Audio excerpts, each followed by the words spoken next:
Hello everyone, welcome to the pharmacy India. आज इस video में हम बात करने वाले हैं कोलोइडल डिस्पर्जन के पार्ट 3 की। ऑलरेडी हम 2 लेक्चर कवर कर चुके हैं और आज इस लेक्चर थर्ड में हम कवर करने वाले हैं प्रॉपर्टीज ऑफ कोलोइड में, स्पेसिफिकली इलेक्ट्रिकल प्रॉपर्टीज। हमने लेक्चर 2 में बात की थी, हमने वहां पर देखा था ऑप्टिकल प्रॉपर्टीज और kinetic property. Third one properties are electrical property. नाम से ही समझ रहे हैं कहीं ना कहीं इलेक्ट्रिक वर्ड यूज हो रहा है, तो सब लोग पोटेंशियल का बहुत इंपॉर्टेंट रोल यहां पर होने वाला है। चलिए, सबसे पहले मैं यहां पर बात करता हूं इलेक्ट्रिकल प्रॉपर्टीज में हम कौन कौन से पार्ट्स को कवर करने वाले हैं। सबसे पहला होगा हमारा इलेक्ट्रिकल डबल लेयर। नाम ही इंडिकेट कर रहा है कि कहीं ना कहीं किसी चीज की डबल लेयर जरूर फॉर्म होगी, तो इसको हम आगे भी डिस्कस करेंगे। सेकंड है electrophoresis, third one is your electro osmosis and fourth one is your streaming potential, fifth one is your sedimentation potential and sixth one is your domain membrane effect। तो ये 6 प्रॉपर्टीज को हम individually discuss करेंगे जो कि आपके exams के लिए भी बहुत इंपॉर्टेंट होने वाला है। सबसे पहले मैं यहाँ पर बात करूंगा इलेक्ट्रिकल डबल लेयर की, पर उससे पहले मैं यहाँ पर आपसे डिस्कस करना चाहता हूँ इलेक्ट्रिकल प्रॉपर्टीज ऑफ इंटरफेस कि हमें इलेक्ट्रिकल प्रॉपर्टीज की पढ़ने की आखिरकार कहाँ पर जरूरत पड़ी। इलेक्ट्रिकल प्रॉपर्टीज आखिरकार कितना इंपॉर्टेंट रोल प्ले करती है हमारी लाइफ में या हमारी फॉर्मुलेशंस में। तो मैं यहाँ पर तीनों रोल्स आपको बताने वाला हूं। देखिए यहाँ पर लिखा गया है, the study of electrical properties of interface finds application in the formulation of doses form regarding, कि इलेक्ट्रिकल प्रॉपर्टीज कहीं ना कहीं हेल्पफुल मानी गई है आपकी फॉर्मुलेशन में जो आप डोजेज फॉर्म बना रहे हैं। कहां पर कि आप कोलोइडल डिस्पर्जन को स्टेबलाइज कर सकते हैं, वो हम बात करेंगे कैसे।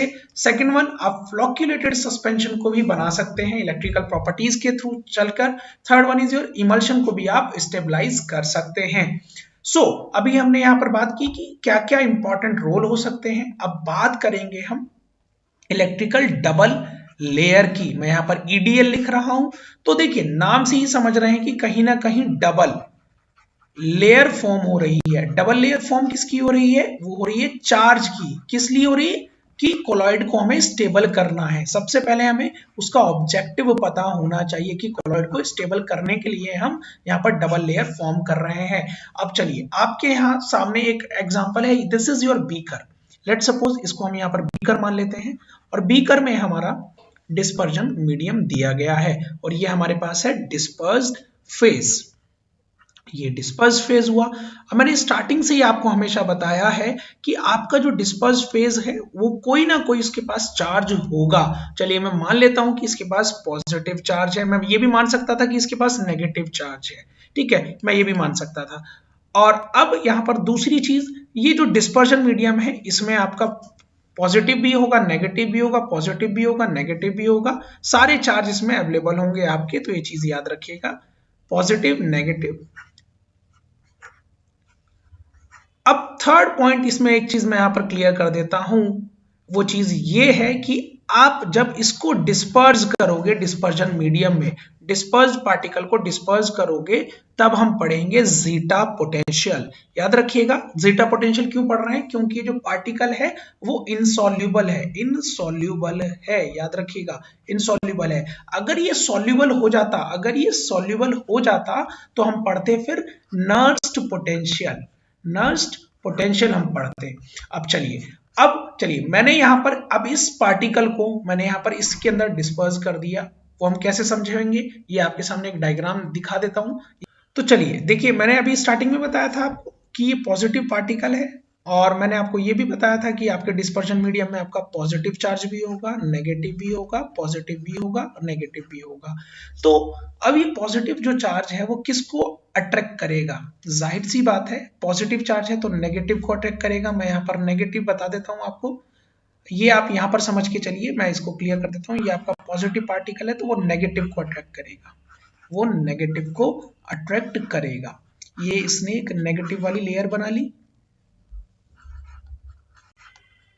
तो अब ये जो नेगेटिव है ये मीडियम में से किसको अट्रैक्ट करेगा? अब जाहिर सी बात है पॉजिटिव को अट्रैक्ट करेगा। तो यहाँ पर अब पॉजिटिव की एक और लेयर बना ली, पॉजिटिव की लेयर बना ली, याद रखिएगा, ये पॉजिटिव की आपने यहाँ पर लेयर आ गई, ठीक है। अब उसके बाद अट्रैक्ट, अब ये जो पॉजिटिव है, पॉजिटिव किसको अट्रैक्ट करेगा? नेगेटिव को अट्रैक्ट कर सकता है, ठीक है, नेगेटिव को अट्रैक्ट करेगा, बट नेगेटिव को उस एफिनिटी से नहीं करेगा। क्यों नहीं करेगा? क्योंकि कहीं ना कहीं ये जो नेगेटिव है अब इस नेगेटिव चार्ज को रिपेल करेगा। याद रखिएगा, इतनी एफिनिटी से नहीं अट्रैक्ट करेगा। तो इस तरीके से वो इस तरीके से थोड़ा सा, मतलब जितनी एफिनिटी इसके बीच में है या इसके बीच में है इतनी एफिनिटी नहीं होगी, तो एक तरह का एक लेयर बन जाएगा। तो उसके बाद अब मैं यहां पर क्लियर करता हूं, उसके बाद ये नेगेटिव किसको अट्रैक्ट करेगा? ये पॉजिटिव को अट्रैक्ट करेगा, ये पॉजिटिव को अट्रैक्ट करेगा। इसी तरीके से कहां से आ रहा है ये चार्ज? ये मीडियम से आ रहा है, डिस्पर्जन मीडियम से। ये पॉजिटिव किसको? नेगेटिव को, पर एफिनिटी कम होती चली जाएगी, एफिनिटी कम होती चली जाएगी। उसके बाद यहां पर अब एफिनिटी देखिए इस पार्टिकल से कम हो गई, कम हो गई यहां पर। तो अब क्या होगा? यहां पर ये आपका इलेक्ट्रिकल न्यूट्रल रीजन होगा, ठीक है, यहां पर इतनी अच्छी एफिनिटी नहीं होगी। तो अब देखिए यहां पर मैं इस तरीके से समझा देता हूं आपको। आपके पास कोई एक पेन है, आपके पास कोई एक पेन है, पेन के ऊपर एक कैप है। अब इस कैप को जब आपने पेन को, कैप को आपने मेनली कवर कर दिया, तो जिस तरीके से पेन को रोटेट कर रहे हो तो उसी तरीके से कैप मूव कर रही है। तो ये इस तरीके से, मतलब जहां पर ये पार्टिकल जा रहा है वहीं पर ये लेयर भी जा रही है। तो इसी तरीके से इस लेयर का नाम जो रख दिया गया है वो रख दिया गया है टाइटली बाउंड लेयर। मैं यहां पर क्लियर करूंगा, ये आप लोग अच्छे से समझ रहे हैं। देखिए ये पॉजिटिव, ठीक है, तो इस लेयर में यहां पर इसको बोल दिया गया टाइटली बाउंड लेयर। जो पहली लेयर मैंने बताई थी आपको, ये जो है आपकी लेयर, ये टाइटली बाउंड लेयर कहलाएगी, क्योंकि जिधर पार्टिकल जाएगा उधर ही ये लेयर जाएगी। अब सेकंड लेयर कौन सी है? सेकंड लेयर है आपकी डिफ्यूज लेयर, मतलब एक विगलिंग टाइप, मतलब थोड़ा सा जैसे हो जाता है ना कि कैप पे हमने पेन से, पेन के ऊपर जो कैप होती है उसको हमने घुमाना शुरू कर दिया, वो घूम रही है और पेन एक जगह पर है, ठीक है। तो इसी तरीके से diffuse second layer. Third layer है आपका बल्क लिक्विड फेज, जिसको हमने बोला electrically neutral region. Electrically neutral region, याद रखिएगा, इलेक्ट्रिकली न्यूट्रल रीजन हमने इसको बोला। अब यहां पर जीटा पोटेंशियल की बात आती है कि जीटा पोटेंशियल होता क्या है। देखिए जीटा पोटेंशियल वो पोटेंशियल डिफरेंस है जो टाइटली बाउंड लेयर और इलेक्ट्रिकल न्यूट्रल रीजन के बीच का पोटेंशियल डिफरेंस होता है। मैं फिर से बात करूंगा, यहां पर मैं आपको और अच्छे से डेफिनेशन वाइज बता देता हूं।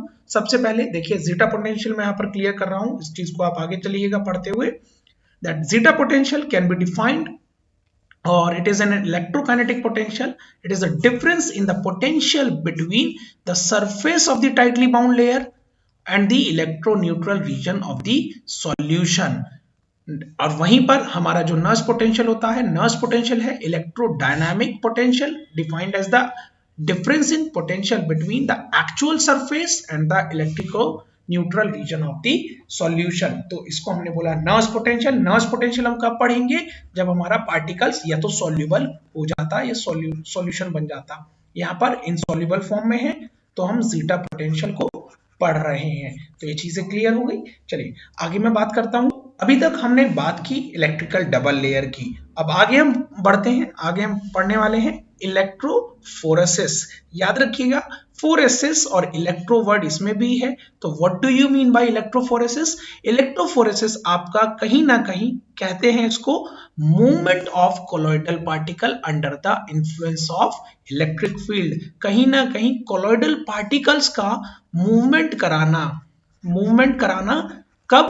जब आपने इलेक्ट्रिक फील्ड अप्लाई किया हो तो हमने उसको बोला इलेक्ट्रोफोरेसिस या कैटाफोरेसिस। अब आपके सामने ये डायग्राम है, देखिए विदाउट इलेक्ट्रिक फील्ड आपके यहाँ पर ये कोलॉइडल पार्टिकल्स हैं, ये आराम से मूव कर रहे हैं, बट यहाँ पर जैसे ही आपने इलेक्ट्रिक फील्ड अप्लाई किया ये रेस्पेक्टिव कैथोड और रेस्पेक्टिव एनोड पर जाकर डिपॉजिट होना शुरू हो जाएंगे, क्योंकि आपने यहाँ पर इलेक्ट्रिक फील्ड अप्लाई कर दिया है। अब यहाँ पर एक चीज आप समझ रहे हैं, इसको हमने कैटाफोरेसिस क्यों बोला? देखिए पहले के समय में मैं यहाँ पर क्लियर करूंगा कि मोस्ट ऑफ द टाइम जो स्टडीज की गई थी वहां पर जो कोलॉइडल पार्टिकल्स थे वो पॉजिटिव चार्ज पार्टिकल्स थे।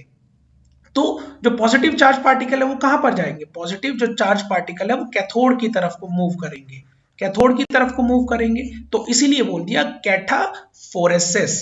सो नाउ नेक्स्ट चलते हैं। अब मैं यहाँ पर इसको और अच्छे से एक और डिफाइन कर देता हूं।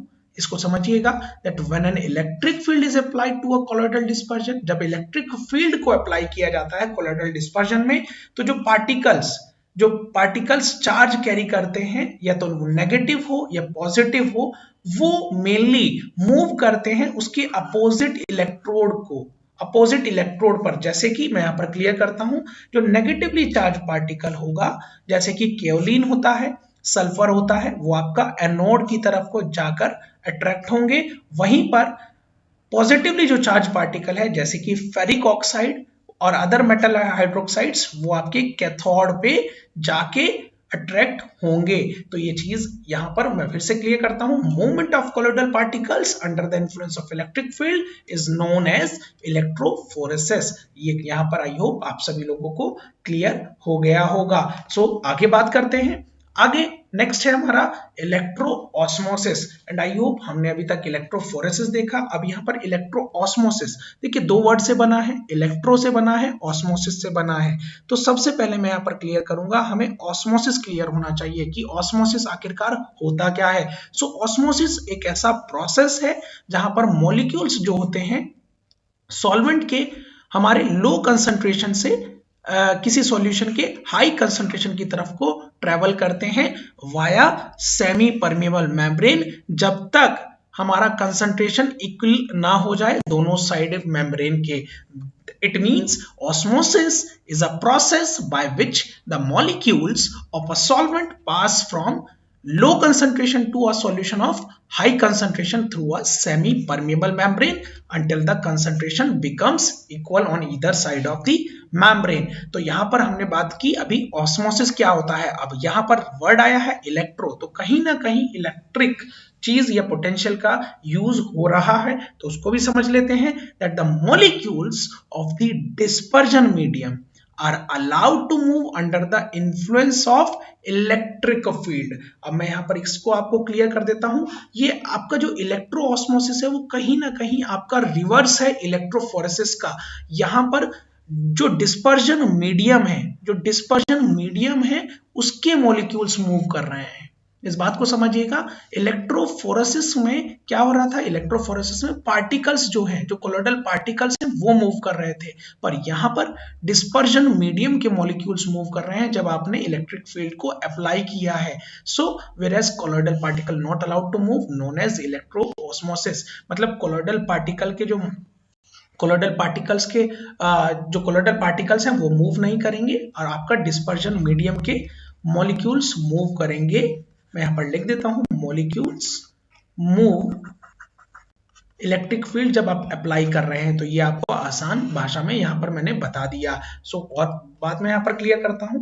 अब जो प्रेशर आपका बनेगा, जो प्रेशर प्रोड्यूस होगा इलेक्ट्रो ऑस्मोसिस में, उसको हमने बोल दिया electro osmotic pressure। And I hope now the point is clear, what is electrophoresis and what is electroosmosis। Electrophoresis क्या होता है, जहां पर पार्टिकल्स मूव करते हैं किसके, कोलोइडल डिस्पर्स्ड फेज के पार्टिकल, और इलेक्ट्रोऑस्मोसिस डिस्पर्जन मीडियम के मॉलिक्यूल्स मूव करते हैं। ठीक है, और दोनों में इलेक्ट्रिक फील्ड को अप्लाई करके किया गया है। Now coming on to the next one, that is your streaming potential. देखिए, कहीं ना कहीं स्ट्रीमिंग की बात आ रही है, पोटेंशियल की बात आ रही है, तो अब इसको मैं यहाँ पर समझ लेता हूँ। स्ट्रीमिंग पोटेंशियल आपका एग्जैक्टली रिवर्स है इलेक्ट्रो ऑस्मोसिस का।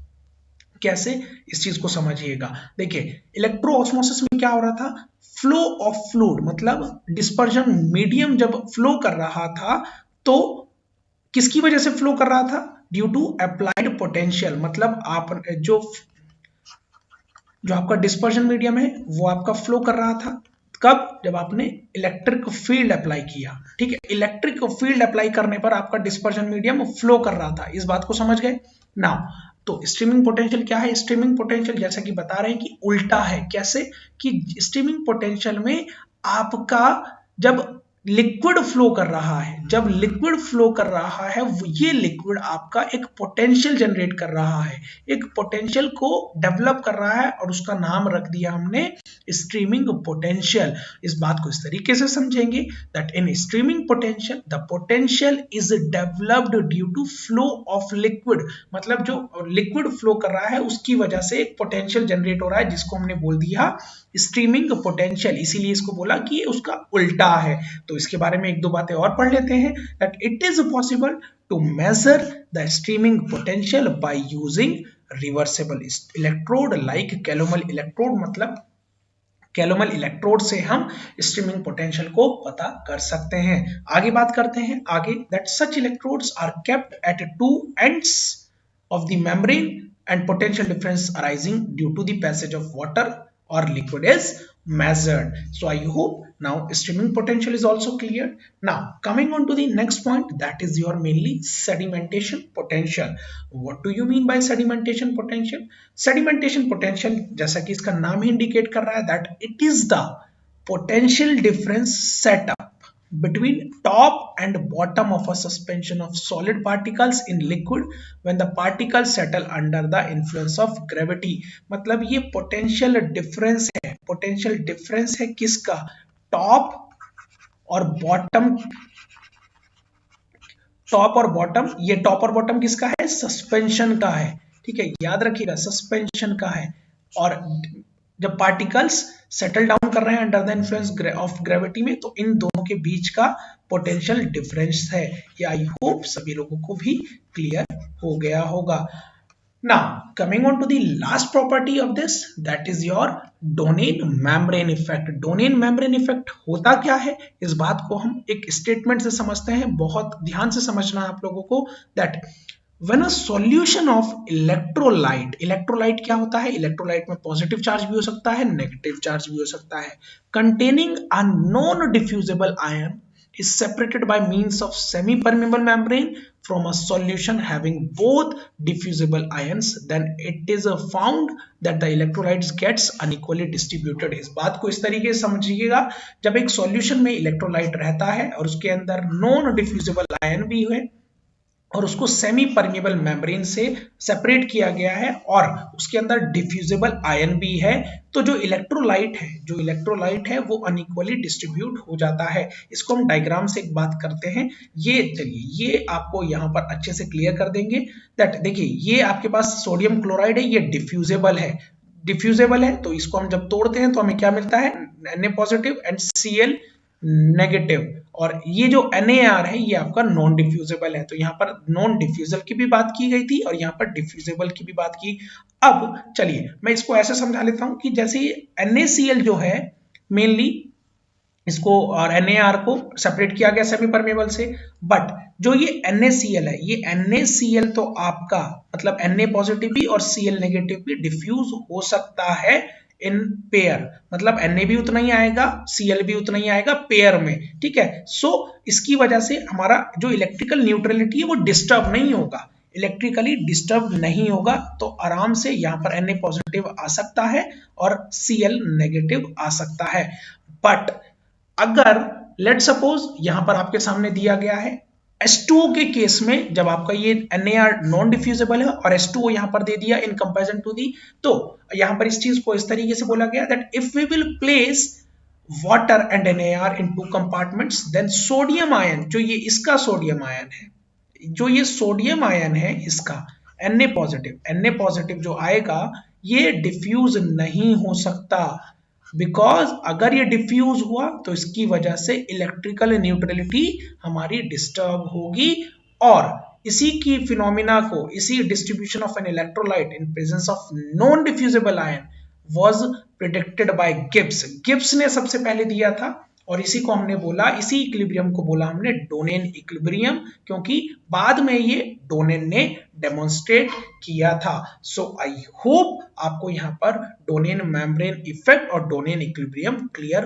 हो गया है एंड ये बहुत अच्छे से समझ में आ गया होगा। सो नेक्स्ट वीडियो में हम बात करने वाले हैं कोलॉइड्स के नेक्स्ट पॉइंट की। सो टिल देन पढ़ते रहिए, मेहनत करते रहिए। अगर आपने अभी तक सब्सक्राइब नहीं किया है फार्मेसी इंडिया यूट्यूब चैनल को तो जाकर सब्सक्राइब करें और डेली वीडियोस आपको वहां पर मिलने वाले हैं। So stay tuned with pharmacy India.